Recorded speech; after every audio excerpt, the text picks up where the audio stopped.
Então eu sou um advogado, à disposição de vocês para responder qualquer pergunta. Tem uma característica diferenciada que é, primeiro, eu estou há 22 anos envolvido com marketing multinível. Segundo, há 3 anos eu sou trader profissional. Então, a partir daí, você pode fazer a pergunta que vocês quiserem. Hoje eu vou responder, tá? Isso aqui não é novo para ele, já é, entendeu? 5 minutinhos, doutor Queiroz. Então, eu digo o seguinte, eu fiz a minha primeira fortuna no mercado de vídeo. Ponto. Basta isso. Basta falar isso. Porque eu entrei na hora certa. Eu ganhava dinheiro comprando e vendendo videocassete, ganhava dinheiro locando filme, ganhava dinheiro vendendo filme. Você ganha dinheiro do jeito que você quiser. E agora nós estamos numa onda certa. Que é a onda das criptomoedas, dos traders, dos forex. Comecei a montar a minha empresa de multinível, estava estruturando a minha empresa de multinível quando eu conheci a Velox 10. Então eu tenho hoje produtos que eu posso colocar numa empresa de multinível. Talvez eu use o sistema, a plataforma de pagamentos da Velox 10, do João Gabriel, para lançar a minha empresa de multinível, mas o projeto está embrionário, está germinando. Hoje a minha prioridade é formar grupo e colocar aqui para ficar milionário. Isso fazer a minha terceira fortuna. O que você viu de legal aqui? De legal em termos jurídicos, né? Em termos jurídicos. Que fez você até querer fazer parte? Então, primeira coisa que é importante você, como advogado, analisar uma empresa é transparência, certo? Uma coisa que o Alan falou quando ele fez a apresentação ontem. Se você tirar uma fotografia com o presidente da sua empresa, eu vou conhecer o seu negócio. Ah, mas o presidente não fica aqui, mas a sede não fica aqui, mas o negócio não gira aqui, mas os investimentos não são feitos aqui. Ou seja, que transparência que você tem nesse negócio? Eu não conheço o dono, eu nunca vi, nunca fui no escritório. Então, nem vai analisar, nem tem sentido você analisar. Então, na Velox, eu encontrei, primeiro, quando eu fui na apresentação da Velox, quem abriu a apresentação da Velox foi o Ricardo Rocha, o presidente da empresa. Ele foi lá, ele não precisava ter feito isso, ele fez, na primeira reunião, que foi onde eu conheci a Velox, ele foi lá e falou assim, olha, o que eles vão dizer aqui é verdade, eu respondo por essa empresa, certo? Eu já sou milionário, eu não preciso do dinheiro de vocês para investir, o dinheiro de vocês vai ser investido na trader que eu tenho em Singapura, certo? E eu já sou milionário, eu já tenho carro importado, um aqui na porta e outro na garagem, eu já moro muito bem, minhas filhas estão aqui, eu já tenho uma ótima receita com as empresas que eu já tenho instaladas aqui no Brasil. Tá? Só que eu enxerguei aqui a possibilidade de sair da postura de um homem milionário para a postura de um homem bilionário. Por isso que eu estou nesse negócio, por isso que eu estou aqui com vocês. Simplesmente isso, essa transparência. Depois ele nos recebeu aqui, no escritório dele, na sala dele, e como advogado, o que ele fez? Ele mostrou toda a documentação da empresa de Singapura, onde ele responde pelo board. Board é o conjunto de pessoas que administram uma grande empresa. E ele é o CEO desse board, ele responde pelo board. O board deu a autorização para ele falar pela empresa aqui no Brasil. Os sócios deles são de onde? São todos são brasileiros? São asiáticos. Da empresa X7 Capital, são asiáticos, entendeu? E aqui no Brasil, ele representa a X7 Capital. Tá? A X7 Capital fez um aporte de 5 milhões de reais para a Velox 10, entendeu? E aí ele mostrou toda a documentação, ele abriu, digamos assim, aquilo que chamam de caixa de Pandora, né? Os segredos jurídicos estão aqui. Ele falou, está à sua disposição. Entendeu? Então, para mim, isso conta muito. Transparência e nada a esconder. Depois eu mostro, por que depois? Depois eu te mando, por que depois? Não, é agora. Tanto que depois ele chamou uma reunião com todos os líderes, trouxe a pasta e falou que está à disposição. E vai disponibilizar essa documentação para todos os escritórios de vocês. Vocês vão ter acesso à documentação da empresa. Porque ele entendeu que isso é muito importante. Porque ele tem uma empresa diferenciada no multinível. As outras não têm o que mostrar. Entendeu? Então, do ponto de vista jurídico, o que me passou confiança foi isso. Tudo aquilo que ele fala está documentado, certo? Ele representa, a empresa existe, tem operação e tudo mais. Como que a X7, ela é uma, como que chama, Fábio? Ela é uma corretora? Não, ela é uma operadora. Operadora. Ela é uma trader. Tá. Qual que é a corretora dele, você sabe? Não sei se usa corretora lá na Singapura. Aqui no Brasil precisa usar, né? Aqui precisa usar. Entendi. Lá, você sendo uma operadora cadastrada no mercado, você opera Vai direto. direto pro mercado. Entendi. Mais fácil. Em termos de faturamento dele, você viu todos os números, você viu como é que funciona a operação do trading? Não. Não. Não pelo seguinte. A operação de Singapura ocorre lá em Singapura. O que ele vai fazer? Já fez, vai disponibilizar para nós. Ele vai ter um monitoramento, tempo real das operações de Singapura. Legal. Eu não preciso ver isso hoje. O que adianta eu saber hoje? Eu quero saber, quer dizer, hoje é dele, mas na época, para mim não adiantava nada ele mostrar uma operação, porque ele pode filmar qualquer coisa e fazer eu acreditar que aquilo é verdade. Certo? Então isso não foi importante para mim na hora. O que foi importante para mim foi o seguinte, ele me mostrou como as empresas dele aqui no Brasil ganham dinheiro e mostrou o faturamento das empresas dele aqui no Brasil. Entendi. Entendeu? E eu Ele posso tem garantir, 5, né? eu não sei quantas são, eu posso garantir, ele mostrou o faturamento de algumas, eu posso garantir que o faturamento de algumas empresas que ele mostrou, o faturamento real de maio de 2017, é milionário. Então, Legal. deu uma Isso cada uma delas. segurança. Cada uma delas. Sim, são cifras interessantes. E ele deve ter já como que vocês falam? Um lastro financeiro dele, né? Ele tem um lastro financeiro respeitável. Porque para você operar no segmento de meios de pagamento aqui no Brasil, você tem que ter lastro junto ao Banco Central. Entendeu? Porque senão você não pode operar. Porque você opera com o dinheiro dos outros. O cara passa uma maquininha no restaurante, o dinheiro do restaurante vai para ele primeiro e ele vai repassar para o comerciante. Entendeu? Então, se ele não tiver um laço junto ao Banco Central, ele pega esse dinheiro, some e daí. Tem que ter toda uma documentação, uma aprovação. Tem que ter todo um laço financeiro para garantir essas operações. Legal. Então, é um laço bem considerável, tá? Coisa de 100 milhões de reais, para você ter um número. 100 assim. milhões de reais. Tá? Eu ia te perguntar sobre a questão do... vocês falam também sobre um banco, né? O primeiro banco de Bitcoin aprovado pelo Banco Central aqui do Brasil, que segundo que está dentro da Velox, que é o wallet, não sei como é que funciona isso. Você viu o documento sobre isso? Não existe banco de Bitcoin. Não existe Muito banco muito cuidado com a terminologia, porque uma casa de câmbio. Isso faz a diferença. Tá. Isso faz a diferença. A gente precisa aprender. Eles estão aprovando a operação de uma casa de câmbio de bitcoins. Como existe a Bitcoin to You. Já ouviu falar na Bitcoin to You? Já. É uma empresa brasileira que compra e vende bitcoins. Eles estão fazendo isso. Ela não dentro... fechou? Gente, se fechou, meu dinheiro está em risco. Não? Meu dinheiro está lá. Eu tinha ouvido falar que ela tinha fechado.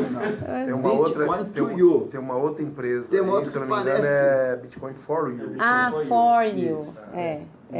Então foi essa. Então, Então foi essa. Então, Deixa eu ver. aquele negócio, toma cuidado com a nomenclatura, toma cuidado com a... Né? Então, vamos lá. Não, é que eu vi que tá no vídeo, tá cortando. Tá.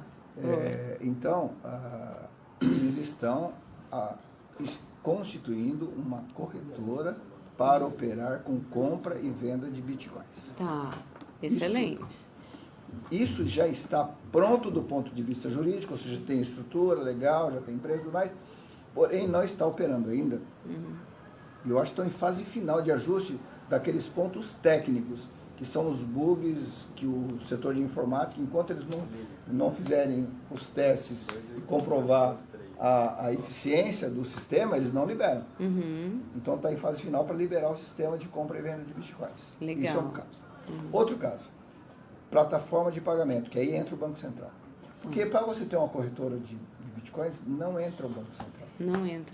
Porque ele não tem nenhuma... Porque não Bitcoin faz parte não do sistema é... financeiro, não faz parte do sistema financeiro Ele nacional. não é aprovado, né? Não é E reconhecido. dentro do meu currículo, você coloca aí 2 anos e meio trabalhando na Febraban. Bom, Tá. aí o Banco Central, o que o Banco Central controla operações da Velox 10. E que não é, operação do trader, é operação da maquininha, dessa maquininha que você tem aí como meio de pagamento. Que junto com a Velox 10 tem a Nova Pag, que é uma outra empresa de meio de pagamento que também tem a maquininha. E tem uma outra empresa de meio de pagamento chamada Las Américas, que fica com sede em Palmas, no Tocantins. Ele faz a distribuição de meios de pagamento no norte do país. Legal. Tá? Além disso, tem a Newmob, que é uma outra empresa de meio de pagamento, que expede boletos para recebimento de carteira de empresas, certo? Também tem um cartão ligado a essas plataformas de recebimento para que você movimente espécie, certo? Então, a Velox 10 ela tem uma plataforma de meios de pagamento, onde ela tem uma maquininha, certo? Onde ela funciona como subadquirente, certo? Ligada a um banco, ligada ao Banco Central. Então, o fato dela ser uma subadquirente obriga que ela esteja cadastrada no Banco Central, obriga que ela tenha todas as suas contas auditadas, obriga que ela tenha todas as contas dos seus sócios auditadas. Não, se a pessoa tiver problemas, ela não pode fazer parte de uma empresa que trabalha no meio de pagamento no Brasil. Entendi. Entendeu? Então, essa é a idoneidade. Agora, em relação à parte técnica, que não é muita área jurídica, então eu vou falar, mas não é o advogado que está falando, é alguém que entendeu a parte técnica. Isso funciona numa empresa chamada Wallet. A Wallet é controlada pelo Banco Central, só que o Banco Central não tem tecnologia para checar o que tem dentro das contas que estão nessa wallet. Então, ele não tem condição de saber quanto é que tem a conta de A, de B ou de C, porque são contas criptografadas. É a evolução da tecnologia por culpa de vocês, jovens, né? A evolução da tecnologia que impede que o Banco Central, os bancos centrais do mundo inteiro consigam acessar numa conta criptografada. Então, eles têm que acreditar nas informações que são passadas. E como é que eles controlam essa wallet? Porque como é que o dinheiro entra na wallet? Através da maquininha, certo? A hora que o cliente passou um cartão de uma operadora Visa ou Mastercard, que é controlado pelo Banco Central. As operadoras são controladas, certo? Ele passou um cartão lá, que o dinheiro vai para uma conta criptografada, o Banco Central sabe que o dinheiro foi para uma conta criptografada. Mas não sabe que conta é essa. Não sabe o número, não sabe o titular, não sabe nada. Ele só sabe que o dinheiro foi. Então ele só tem condições de controlar nessa wallet o volume de dinheiro que ela movimenta. Mas não tem condição de individualizar os clientes que estão lá. Certo? Então, o Banco Central limita o movimento de dinheiro nessa wallet em 2 bilhões e 500 milhões de reais. Ah, é 2 bilhões e 500. 2 aumentou, hein, pessoal? 2 anos. Milhões de reais. Certo? Então, o Banco Central fala assim, se chegar nesse valor, você não pode mais movimentar dinheiro, você tem que limitar. Então, aquilo que o João Gabriel falou, o que é que você acha que nós vamos fazer quando estiver chegando nesse valor de volume de dinheiro? O que vocês acham? Criar uma nova wallet? Parabéns, nota 10. Tira uma nota 10. Tá vendo? Eu ia falar duplicar o É só fazer outro wallet. É só fazer outro wallet. Certo? Então é total. É 2 milhões e 500 no total, não é por pessoa. Entendeu? Então você entendeu como é que o Banco Central consegue controlar a entrada, o movimento do dinheiro na wallet? Não é pelas contas individualizadas. Para quem esse dinheiro entrou, eles não sabem. Não tem como controlar. Culpa de vocês que criaram essa bendita conta criptografada que permitiu criar os bancos digitais. Mas isso é bom, né? É ótimo. Não é bom, é ótimo. Do ponto de vista jurídico é ótimo. E do ponto de vista jurídico tributário, então, é excelente. Entendeu? Porque o contribuinte no Brasil, ele declara o que ganha. Esquisito isso. Não é o fisco que tem que dizer quanto ele ganha. É o contribuinte que tem que dizer quanto ele ganha. Ele tem que ser confiável, certo? Do ponto de vista tributário, assim funciona. Eu sou contribuinte, eu tenho que dizer para o governo quanto eu ganhei. E não o governo fiscalizar as minhas contas para saber quanto eu ganhei. E se o que está lá não é fruto de ganho meu, por exemplo? Ele vai me tributar. Igual. né? Porque em 2001 saiu uma lei que a Receita Federal poderia saber quanto cada um tem na conta bancária e, em cima disso, até estimar uma tributação. Isso é totalmente ilegal. Totalmente ilegal. Entendeu? E se eu vendi meu carro e depositei o dinheiro na conta, ele vai falar que isso é renda? Renda como? Eu tenho o carro faz 10 anos, vai falar que isso é renda e vai me tributar? Verdade. Entendeu? Então, do ponto de vista tributário, jurídico, é ótimo que o Banco Central não tenha acesso aos meus dados financeiros, porque afinal de contas eu declaro aquilo que eu devo declarar, e não aquilo que o banco vai ficar fiscalizando, o Estado vai ficar me fiscalizando. Legal. Entendeu? Como chegou nessa fase? Porque estava cada vez pior também. Exatamente. Exatamente. Por exemplo, cartão de crédito, maquininha de cartão de crédito de banco. Eles têm um olhar, o Banco Central tem um olhar, todo o movimento do comerciante que passa pela maquininha, no mês seguinte ele recebe uma guia de recolhimento de 15% sobre aquele movimento. Não importa se ele teve lucro, se aquilo vai gerar prejuízo para ele, se ele fez uma promoção, se ele não recolheu imposto, não importa. Tem que pagar e acabou. Tem que pagar e acabou. Essa é a tributação errada, no ponto de vista jurídico tributário, porque o comerciante que deveria expedir a guia e pagar. E não o cartão dizer quanto é que ele faturou. Entendi. Meio que um monopólio, né? É o governo, né? Mas graças a Deus chegou as criptomoedas. Então chegaram as criptomoedas e as criptocontas, através dessa maquininha da Velox, que o movimento do comerciante vai para uma conta criptografada, certo? E o comerciante, lógico que vai declarar, lógico que vai recolher os tributos no momento oportuno, quando ele tiver a possibilidade, porque ele tem que pagar fornecedor, funcionário, certo? Para depois... Carlos, e agora você quer construir rede dentro da Velox, é isso? Isso, eu sou igual a vocês, com muito menos potencial. Vou fazer um trabalho aí. Se mas vocês muito me mais ensinarem experiência, alguma né? coisa, Mas muito mais experiência. Eu tenho experiência, eu tenho conhecimentos que vocês têm. Fazer assim por mim, fazer assim por mais mil, né? Show. O que poderia ser o... Na verdade, você deve conhecer melhor do que eu os riscos, as empresas pirâmides que vieram aí nesse processo, Telexi, Bebum, blá. O que fechou elas e quais são os riscos que a Velox corre ou não corre? Tipo, o que diferencia? Então, por acaso, eu fiz parte da Telex Free, certo? Porque a Telex Free, do ponto de vista jurídico, no Brasil, era uma operação legal. Era uma operação legal. Eu fiz parte, alguns juízes de direito fizeram parte, alguns desembargadores fizeram parte, porque do ponto de vista jurídico, no Brasil, ela era uma operação legal, tá? Ocorre que houve uma ação de um promotor lá do Acre e que essa operação, essa ação bloqueou a conta da empresa. Com o bloqueio da conta da empresa, ela foi obrigada a parar. E quando ela foi obrigada a parar, ela acabou fazendo o quê? Abrindo a operação para fora do Brasil. E ela cometeu um erro estratégico gigante, que ela foi abrir a operação nos Estados Unidos. E a operação dela, juridicamente falando, nos Estados Unidos, ela é ilegal. Tá. Entendeu? Agora, isso daí é a Telex Free. Então, do ponto de vista jurídico, tanto que depois, no final, a Telex Free está sendo liberada, o dinheiro foi desbloqueado. Tá pagando uma galera aí, né? No já fez processo. o estrago, a empresa, os donos estão presos. Estão presos. O dinheiro foi tomado pelos Estados Unidos, o dinheiro que eles movimentaram lá, milhões de dólares foram apreendidos. É crime federal. E eram brasileiros que abriram... E o americano, James Merrill é um americano que era o dono da Telex Free Internacional. Ele... Foi preso lá, entendeu? Então, eu diria o seguinte, eu não participaria mais de uma empresa com a estrutura da Telex Free, certo? Um produto extremamente questionável. Era o VoIP linha mesmo.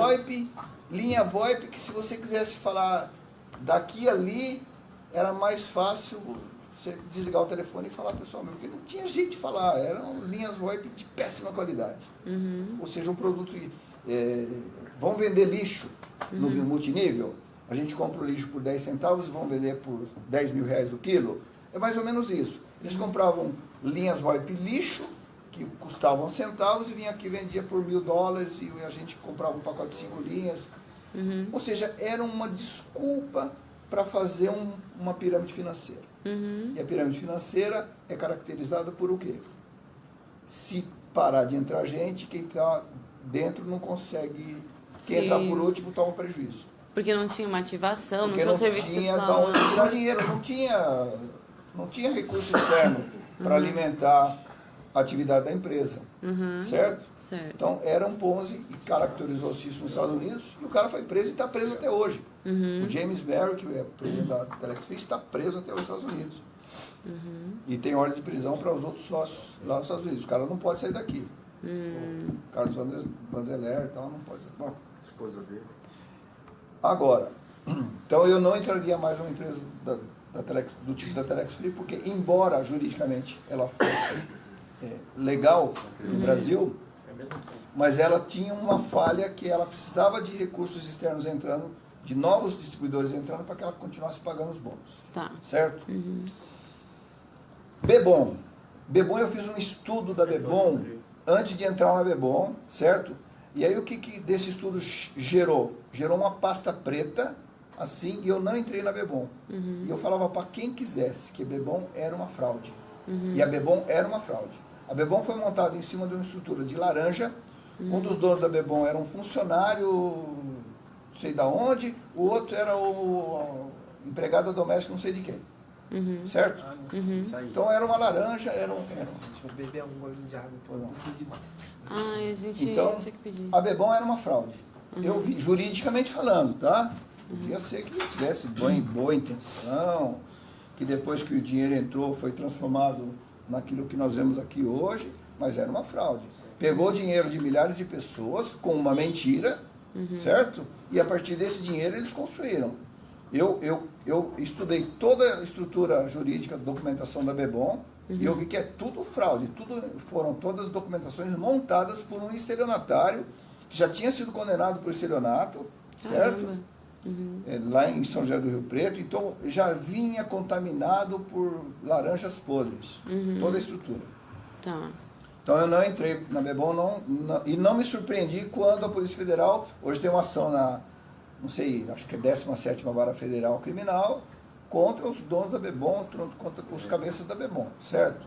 Isso demora, no Brasil o processo criminal demora 10, 15, 20 anos, mas foi uma fraude, foi um crime, não me surpreendeu quando estourou, 4 meses depois estourou. Então, comparando as estruturas de Telex Free com Bebom, com a estrutura da Velox 10, nós temos uma informação, uma coisa muito interessante que é, para responder, Velox 10 é uma pirâmide financeira ou Velox 10 não é uma pirâmide financeira, certo? Por quê? Porque Telex Free era uma pirâmide financeira e Bebom era uma pirâmide financeira, certo? E Velox 10 não é uma pirâmide financeira. Por que Velox 10 não é uma pirâmide financeira? Porque se ninguém mais entrar na Velox 10, digamos que a Velox 10 feche o cadastro hoje, fala assim, olha, para provar que eu não sou pirâmide financeira, eu vou fechar os cadastros por 1 ano. Certo? Você que investiu $5.000, você vai receber os seus rendimentos diários que foram prometidos quando você comprou a sua cota até o final dos 12 meses. Você também, eu também, o Alan também. Por quê? Porque não é uma pirâmide financeira. Eu não dependo da entrada de novos para receber meu bônus. Porque eles têm uma operação lá em Singapura que garante à empresa, via contrato, 2% ao dia de todo o investimento que eles mandam para lá. Desses 2%, a Velox separa 1 ou 1,2 para pagar o nosso rendimento diário. O resto é lucro da Velox 10 Brasil. Então a Velox 10 Brasil ela tem uma operação extremamente saudável, extremamente legal do ponto de vista jurídico, porque mesmo sob o ponto de vista de pirâmide financeira, que no Brasil não existe tipificação legal, por isso que não era crime a Telex Free, certo? Mesmo assim, mas ela opera nos Estados Unidos, Velox 10. Então, nos Estados Unidos, Velox 10 não é pirâmide financeira, não é Ponzi. Por quê? Ela não depende da entrada de novos para pagar o rendimento que ela promete. Então, por isso que eu falo, não é pirâmide financeira. É um negócio extremamente legal. Entendi. Está estruturado de uma forma que você não tem o risco de perder o seu investimento. Legal, legal. Tá bom? E dá pra ficar milionário em 6 meses. Bom, e aí depende do seu trabalho. Da rede, Para ficar milionário, aí vocês é que sabem como é que faz para colocar a rede. Porque aí milionário não é com multinível, rendimento de 1% ao dia, né? Uhum. É com É multinível. com multinível, com binário, com aquilo que vocês dominam e que vocês precisam me ensinar. Gente, Aí é vamos com já sair. vocês, tá? Vamos te ensinar, então. Obrigadão. Valeu, querido. Valeu. Só uma dúvida sobre os impostos do banco. Se eu mandar o dinheiro da minha conta Caixa, Bradesco, eu vou ter que pagar o imposto. Se eu sacar com o cartão, vai parecer que foi eu que saquei e eu vou ter que pagar o imposto também ou não? Com o cartão da Velox. Então, todo o dinheiro que você saca com o cartão da Velox não fica informado porque você tirou da sua conta criptografada para o seu bolso. É uma movimentação de cartão de crédito. Não se esqueça que o cartão da Velox não é um cartão de débito, é um cartão de crédito justamente por isso. Porque ele vai ser processado, criptograficamente falando, e não vai identificar quem sacou o dinheiro. Eu Você não posso sacou, sacar- você fez uma operação de antecipação de moeda. Eu posso, tipo, sacar meu dinheiro no caixa 24 horas, porque é master, mas não vai ter taxa em cima, numa boa, vai ser... Bom, taxa A tem. taxa tem, né? Tem. Tem, qualquer cartão. Tem. Como qualquer cartão pré-pago tem taxa por operação. A taxa é por operação, Por operação. não é pelo volume. É, não é pelo volume, é por operação. Você saca R$1.000 ou R$100, você vai pagar um Mesma X lá, $2 ou R$5, R$7.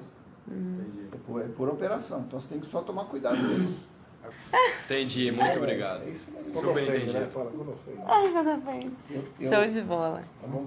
Nossa, que legal, que legal. Vou ter que Tamo apertar a junto. mão. Tamo Tamo junto. junto. E eu te convido agora, né, a buscar a pessoa aí que te convidou para tirar as dúvidas, né? É importantíssimo que nesse momento você não tenha dúvidas, você não fique com dúvidas na sua cabeça que te impeçam de tomar uma decisão rápida, né? Porque nos momentos de decisão que seu destino é traçado, eu tenho certeza que nesse momento você está olhando para a melhor oportunidade, para o melhor momento e sem dúvida nenhuma é o melhor momento também da sua vida de começar a empreender nesse negócio e mudar completamente a sua realidade financeira. Então venha fazer parte da minha equipe, converse com quem te enviou esse vídeo, provavelmente é um líder da minha equipe também, Ou clique no botão abaixo ou em algum lugar aqui desse vídeo e preencha o formulário que eu, o Fábio ou alguém da nossa equipe vai te ligar para você cadastrar junto com a gente, começar a construir aí a sua prosperidade financeira. Então te vejo em breve dentro da equipe. Um grande abraço!